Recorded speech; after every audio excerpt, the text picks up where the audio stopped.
Alright, been a while since I made a video, so here we go. This is going to be a Tal Rasha Wizard build video.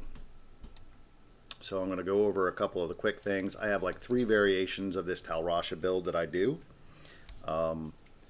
They're not exactly the standard that everybody else does, but I find that these work best for me, so maybe they might work best for you. The first one I'm going to show you is the standard Tal Rasha that I use here. I'm using 5 pieces of the Tal Rasha set. In this case, it's the legs, the chest, the hands, the head, and then of course the source, so that I can have 5 pieces in conjunction with the Ring of Royal Grandeur. Along with that, I wear the Guardian set, bracers, and belt to get the benefits of the Guardian set. I use the Nilfer Boast boots, of course, to get a meteor increase to damage. Then I'm using the Aether Walker. This one is one that I crafted as a primal, but I'm using this strictly for the teleport so that I don't have to worry about cooldown. And I'm aware that it's using 25 arcane, but I have a process for that. I'm using the Squirt's necklace, of course, for its damage boosts. And then for the shoulders, I just happen to have a set of Allguilds on. It's the best shoulders I can find at this point in time. So it is what it is. I'm not worried about getting the Allguilds benefits, because there's just no way to work them in with everything else. And I don't feel like I'm getting a benefit out of them when I did work it into the set, or tried to. Wearing a Convention of Elements ring with the Wildebeest Gizzard in it, so that I can get the life regeneration as well as the 200% absorb shield based on my life per second. And then for my other ring, I'm currently on this build, I use the Halo of Arlise, which of course is giving my ice armor a 55% damage reduction.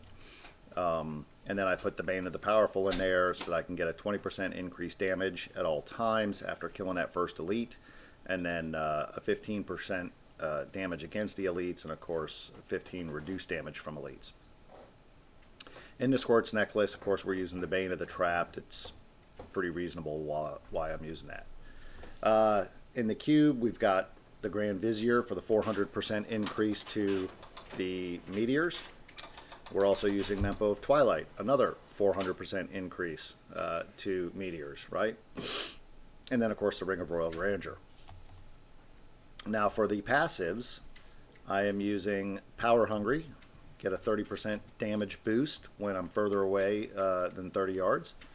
Audacity, from when I'm within 15 yards, gives me a 30% boost.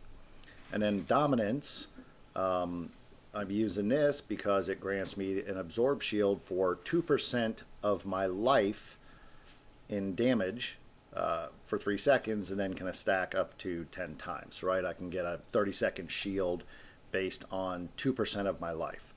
And then, of course, elemental exposure for the damage increase that you get for using arcane, fire, lightning, and cold damages.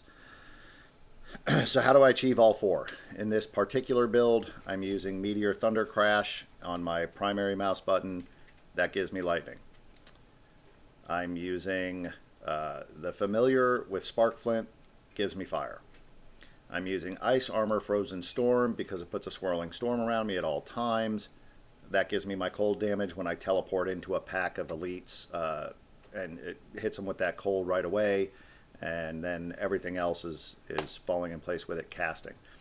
I'm using Teleport Calamity because this casts a short range wave of force that stuns everybody when you hit in on that teleport, and it's arcane based. This causes the arcane damage, so I've got all 4 of my elements going right there, and getting my maximum damages. For the weapon, I'm using Conduit for magic weapon. That Conduit allows me to rebuild my arcane. I'm always attacking with Thunder Crash. I click that mouse button and I hold it down, and then I start teleporting around. And so this is casting Thunder Crash at all times. The rest of these, they all just kind of kick in on their own when they do. And then with Magic Weapon, it immediately rebuilds my Arcane, which is why I don't worry about using Aether Walker. My Arcane energy stays up pretty good. For the next version of this build, I have a couple here where I'm using the Smoldering Core. They're really great at damage, but they're too squishy, so I'm not going to go over them. I'm still testing with them. But here's my next version of the Tal Rasha that I like to use. Again, it's pretty much the same setup. Everything here is pretty much exactly as it was in the first one, except this ring. Here, I'm using Halo of Carini, and I'm using the Esoteric Alteration gem. This makes me extremely tanky when I do this.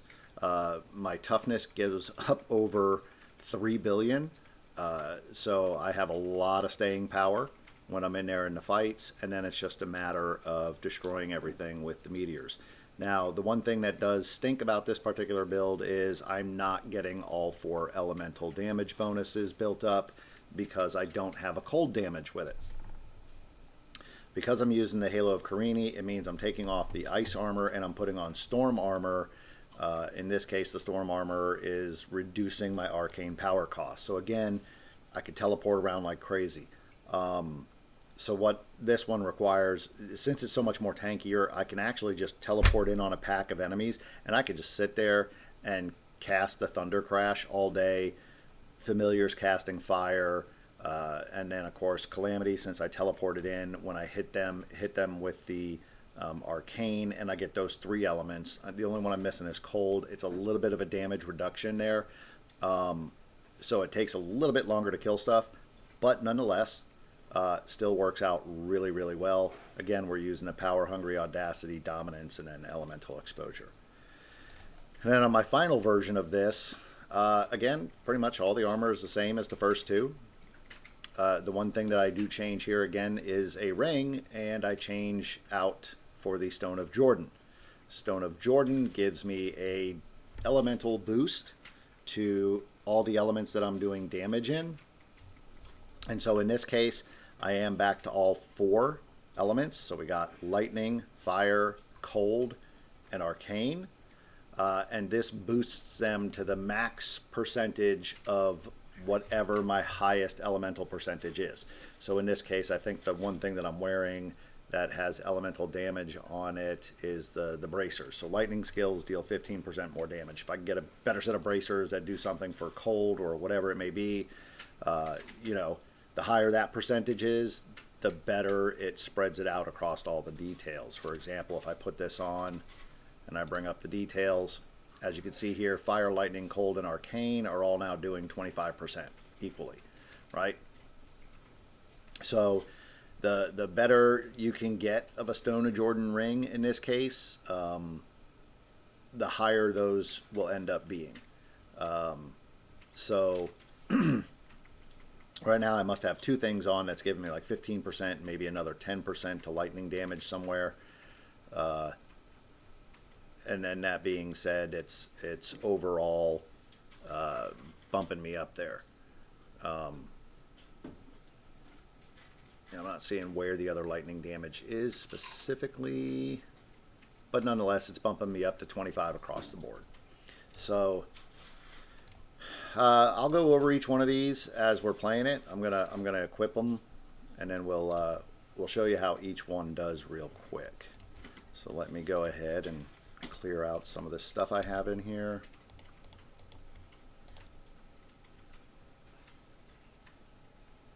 And none of this is stuff I want to keep at the moment.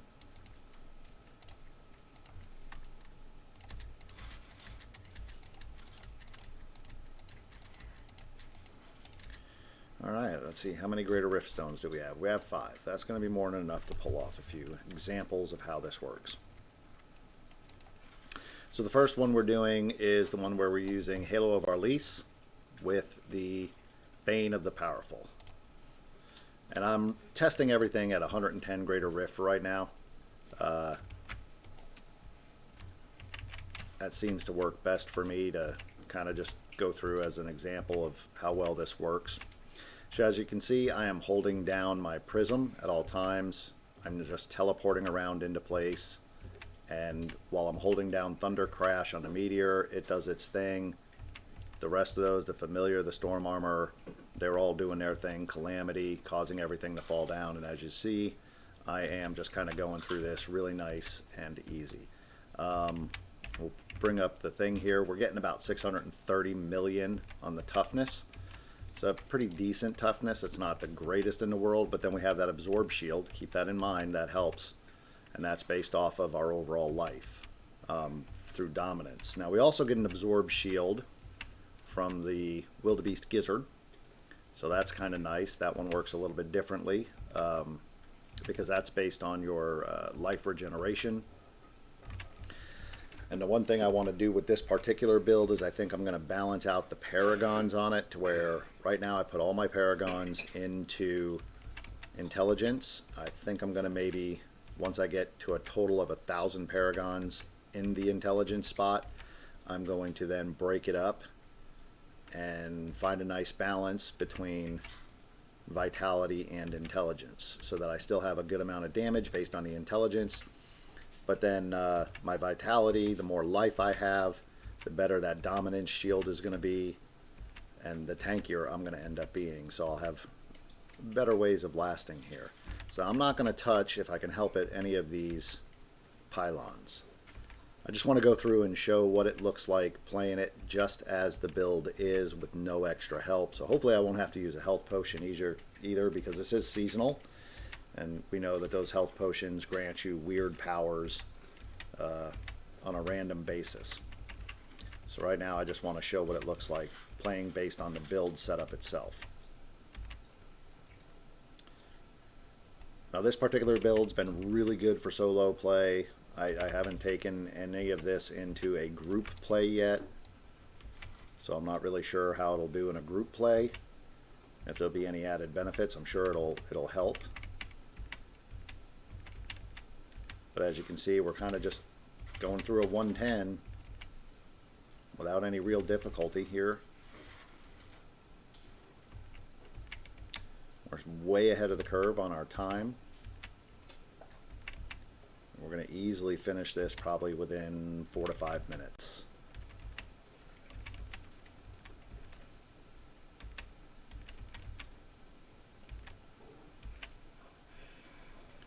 Come on, where's that next elite? Maybe I should have grabbed pylons. I'll get more elites that way, but I want to demonstrate the power of the build itself. There we go. There's an elite. There we go. So we're just holding down Prism, lowering our cost of everything, and teleporting. Teleport away before any explosions can kill us, and then teleport back in. All these meteors come crashing down.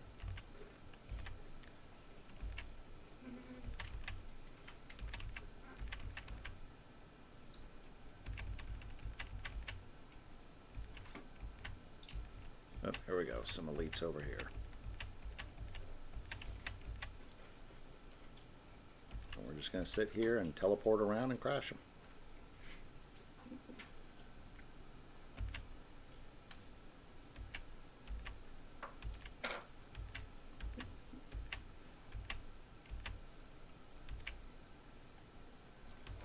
There we go. There we go.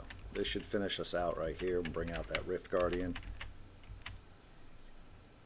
Jump out, let the health rebuild. Jump back in. And there we go. There's our Rift Guardian. So we're going to try to teleport on him to get that stun in there and then just bring the rain on all these meteors. Oh, he got me. That's okay. Still way ahead of the curve. Get our ice armor, magic weapon, and everything going again. And then just keep bringing it.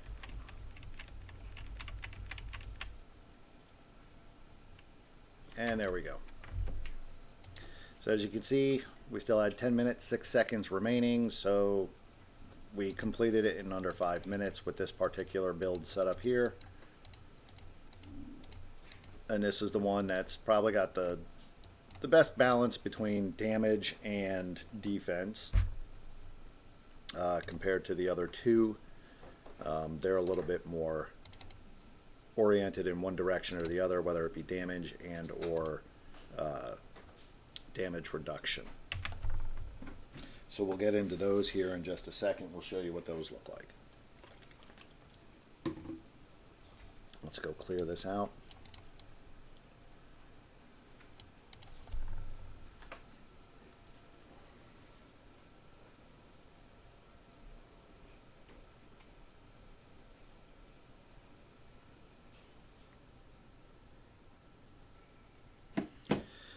All right, did we get anything good here? Nope, nope, nope, nope. Well, I might use that Oculus. That might come in useful. This belt is no better than the one I'm wearing. All right. So let's go ahead and put our gems away. And then we'll just salvage everything else.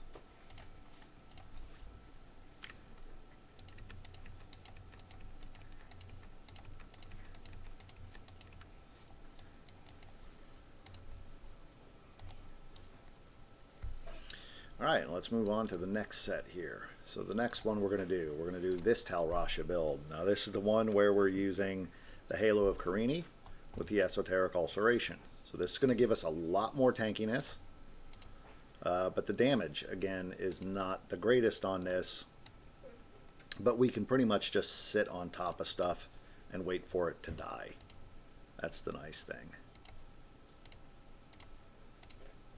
So let's get right into it with this one. Get our first 3 going there, hold down Prism, and we're going to start teleporting. Now I'll bring it up. If you look, you'll see on the screen I'm doing 2.4 mil on the damage, and then add in all your multipliers or whatever, and that's your overall damage.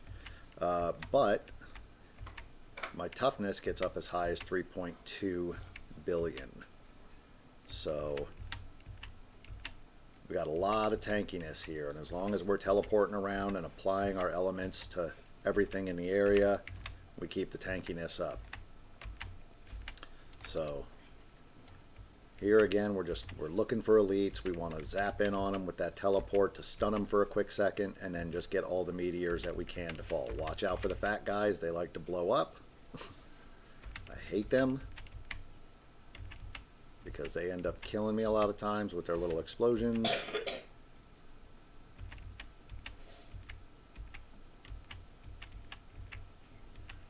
But this particular build has a lot more survivability due to that Esoteric Alteration. And then of course the Carini has given me nearly an 80% damage reduction every time it strikes somebody with a lightning. Right now I'm using Power of the Storm, so it keeps my arcane costs low, but you could also go with the one that attacks ranged enemies as well. Helps to keep the buff up a little bit longer because it'll attack people further away from you, versus the Power of the Storm, which only attacks the melee, I believe, and they have to be within a certain range of you. So, but as you can see, this one, again, allows me to bounce around. We're doing a 110. We're moving through it pretty good. We're just going to sit here and launch.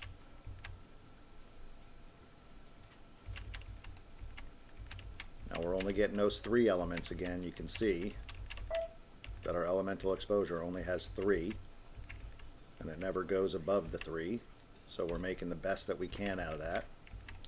Elites do take a little bit longer to kill, but they do die, and you survive.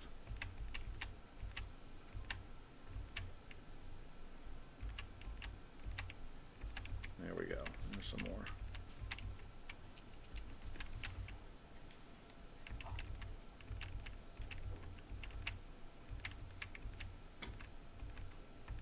Now occasionally I will use my spacebar to stay in place and hold myself still while I teleport in place. Teleport back and forth in the exact same position, and the reason why I do that is to keep up the meteor buffs, right? Every time I teleport in the exact same place, I get the lightning, the fire, and the arcane all at the same time. The only one I'm missing is cold. But this allows me to sit here and just get those meteors to just fall down like crazy. Like I said, the only thing that stinks about this particular build is it takes a little bit longer to kill some of these elites, especially if you're not trying to use any of the powers. If you're not trying to use a pylon, you're not using your health potions to grant you the random pylon effects, and you're just going strictly off the build. So this one's going to take a little bit longer to finish out. We're not going to get it within 5 minutes or less, at least not the way we're playing it right now. If I was just playing to play and not demonstrate, then I would be using pylons like that, which I did not mean to do. Okay, luckily it's only a speed pylon, so that's not going to affect us too much. It's just going to allow us to move around faster, so that's good. But as you can see, this is a really good tanky build. I think this build could probably go up to 120s consistently without any real problems, maybe even higher if you're using your pylons and potions properly. Got a refresh on our magic weapons. Let's get some of these meteors to fall. Oop, get away from those explosions.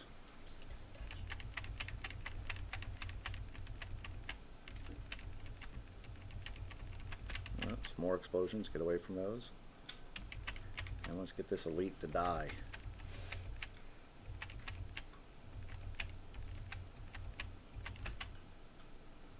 Alright, there we go. So we're at 96% bar full.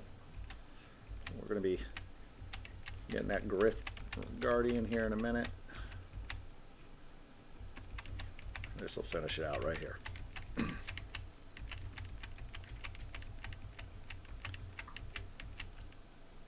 Alright, there's our Rift Guardian.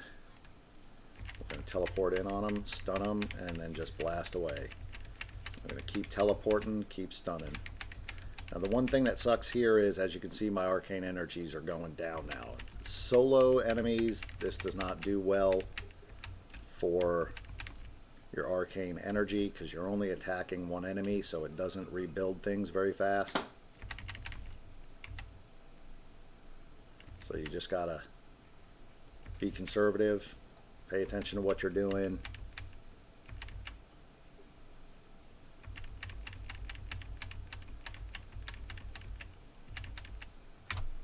And there we go.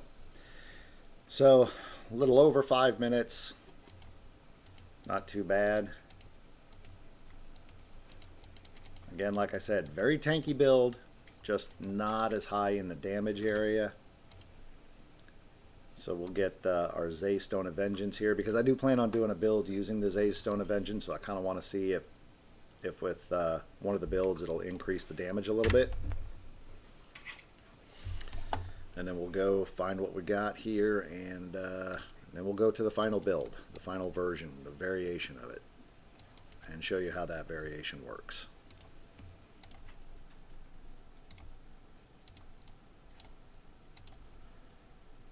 Get our gems. Nothing, nothing, nothing. I could use that on another character, I'm sure. Alright, nothing here. Oh, wait, what's that?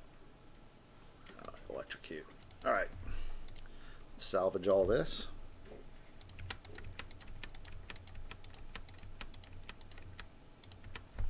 And let's move on to the final variation here. So the final variation. So now this is the one where we're using the Stone of Jordan. Again, we're using Esoteric Alteration. So we're going to have a lot of tankiness, but we're going to be beefing up our damage a little bit. Again, Greater Rift 110. So we get in, the first things we do is get our familiar, our ice armor, and our magic weapon going. Hold down that prism, and then we just attack away with teleport. Holding down a regular meteor attack as well at the same time, so we get our lightning attacks. And then we just kind of go through.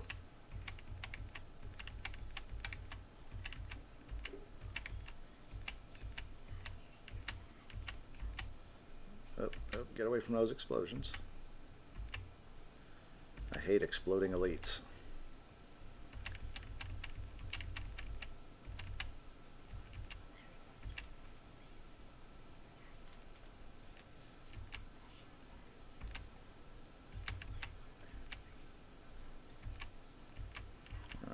find us our next elite. Here we go.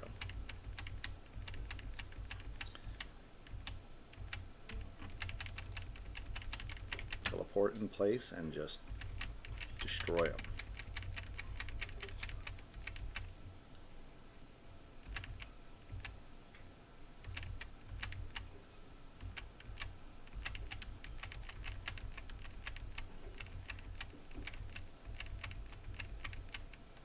Now you see with this Stone of Jordan how it affects with that elemental damage. I mean, they die pretty quick.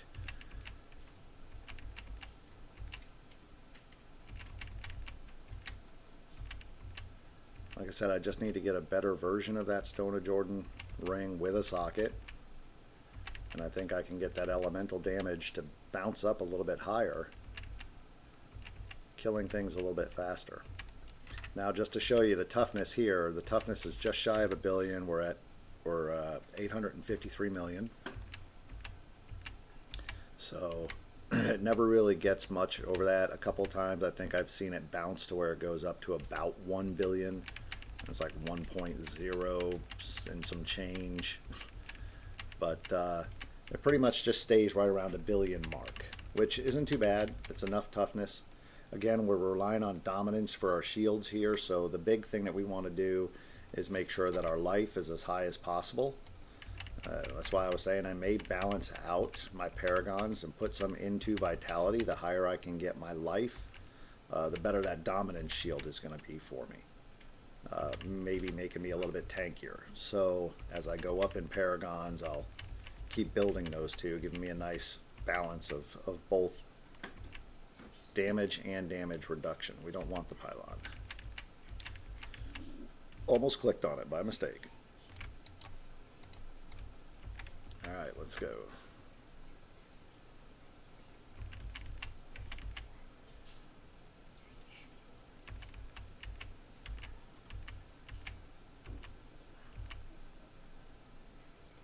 Seriously? No real decent elites in there? Ugh. We're so close to the end. Come on. Here we go. Spacebar to stay in place and just teleport constant. Teleport constant.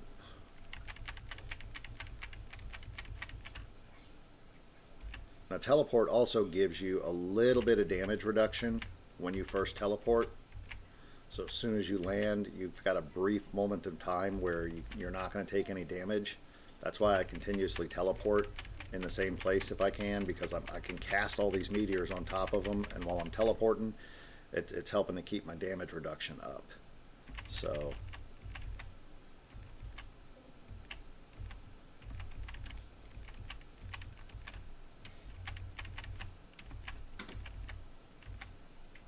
seriously, man, give me an elite. So close.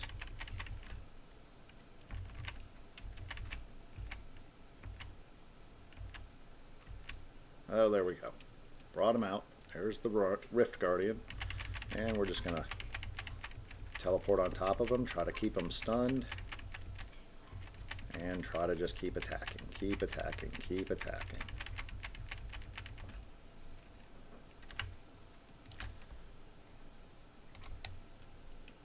And they got the better of me there. Just get my armors going. Teleport and attack, teleport and attack. There we go. And that is the third and final build. So as that you can see, we got that one. We had 10 minutes plus remaining, so we were sub 5 minutes there on completing that Guardian, and did it with our nice little build here at a 110. Again, this is just testing. I'm sure this would work just as well on higher rifts, but I've only been testing the 3 different variations at 110. And the biggest reason for picking 110, it was just seriously totally arbitrary. I was just like, oh, it gives me, you know, usually on average a guaranteed 1 or 2 paragons every time I complete the rift, at my current paragon level anyway. So, but that's it. That is the 3 builds. I'll go over them briefly real quick here again, just as a reminder of what each one has in it. No socket on that, but that would be sweet if there was a socket on it. We're going to keep it. Maybe we'll roll a socket on it.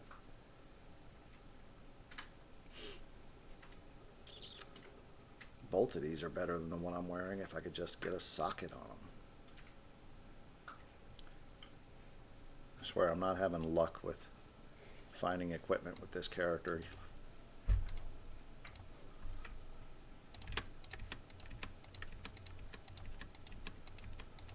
Alright. So real quick, review. Build 1, all the armors and everything are pretty much the same on all of these builds, with the exception of the rings and then one skill that changes accordingly with the ring.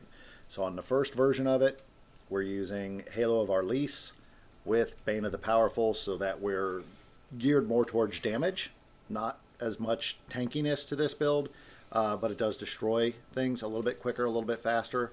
I think potentially this one with the Zay's Stone of Vengeance could give me even more damage. We'll have to test and see. The second variation, again, we're just changing out the ring and then changing out a skill. We're going with Halo Carini and then the Storm Armor, giving us that near 80% damage reduction boost. And then, of course, the Esoteric Alteration gives us, you know, a lot more damage reduction for non-physical damage. And then, of course, you get your 50% life. If you get below that, then you're pretty much resistant to everything. Now, this one I also think I could probably swap out the Zane for the Zay Stone of Vengeance as opposed to the Esoteric Alteration. The tankiness is not going to be there, of course. I'm not going to be hitting 3 billion on the tank, but I think it's still going to have that toughness up over maybe 2 or close to 2 billion, which is still really, really good. And then I want to see how Zay's Stone of Vengeance does as far as the damage plus the distance. But I need to get that Zay's Stone of Vengeance up there a lot higher. I have one that's over 100 plus on my Demon Hunter, and I've started using that instead of the standard Demon Hunter gems because I found that it's working better. I'm able to do more damage and clear things out a little bit better. So right now I'm running on average a 125 on the Greater Rifts with my Demon Hunter in the season. So, you know, we'll see. That might work. And of course, the final variation that we just did a Greater Rift on, we again swapping out the ring, swapping out a skill set, and we're using the Stone of Jordan with the Esoteric Alteration. And then, of course, we swapped back to our ice armor, frozen armor. So again, this one, it's something, if we just find a better ring, a better version of the Stone of Jordan than what I have, I think this could be also a good balanced build. But the other thing that you got to worry about here is you've got to get equipment that has, as this one shows on the bracers, lightning skills deal 15% more damage. So you need to find armor that then has some sort of specific deal more damage attributes to it. That way there, we can, you know, you could also maybe even just, like here, I got this increased Arcane Torrent damage. I don't do Arcane Torrent, so maybe I can swap that out for a lightning-based damage, right? And just get that percentage higher so that it then gives me that same percentage to all the elements, increasing the damage. So, but those are the 3 Tal Rasha builds that I run. I think they work best for me. They may work best for you as well if you want to give them a try. But hopefully you'll enjoy it. Again, like I said, one of the things I really want to do is, because of dominance, I want to balance out my Paragon here. I think I'm going to wait until I at least get to 1,000 points in intelligence, which at that point we're looking at being around 2,000 on the Paragon level. And then this way here, or, well, no, I guess we're going to be 1,700, wouldn't we? About 1,700 Paragon total to have 1,000 points in here. And then I might balance that out, maybe put 100 in Vitality or 200 in Vitality with 800 in Intelligence.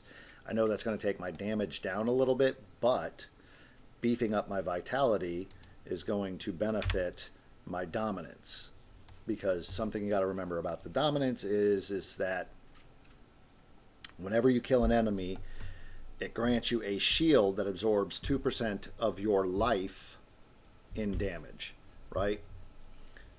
So whatever your life is, you're going to get 2% of that, right? So if your life is sitting at 1 million exactly, you're going to get a shield that is going to absorb 2% of 1 million in damage, right? So the higher you can get your life, the more powerful the shield is going to be. And that's why I use dominance, because I'm trying, I want to have shields as much as possible. That way those shields will offset, and then with squirts, you know, the squirts necklace and the damage boost that it gives you, I think I can find a nice balance of all the settings and then have a wizard that pretty much fits any situation using the Tal Rasha set. Because this obviously crushes standard T16 Nephilim riffs. They're a joke. I can go through them in less than 2 minutes with this character on any one of those builds, providing I'm not worrying about picking anything up.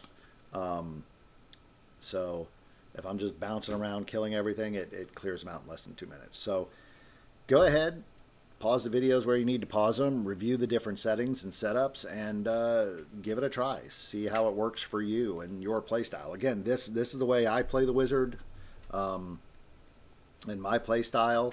I'm not necessarily a player who likes to sit back and do ranged attacks only, or, you know, be like a barbarian or a monk and be right in on the melee attacks. I like to try to find a balance of ranged and melee. And I also like to play characters where I don't have to sit there and worry about strategy constantly, you know.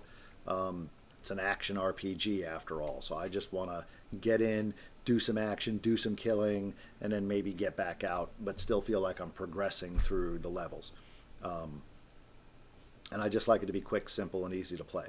So I don't want to sit there and have to worry about stutter stepping or anything else as I'm, you know, working my way through a rift or something. I don't want to have to deal with strategies when I'm playing a game like this. I just want to be able to get in and have some fun and get out. And for the wizard, these builds are what work best for me. They may work best for you as well. So give them a try. Let me know what you think in the comments. And if you like what you're seeing, don't forget to like and subscribe. And then we'll catch you in the next video.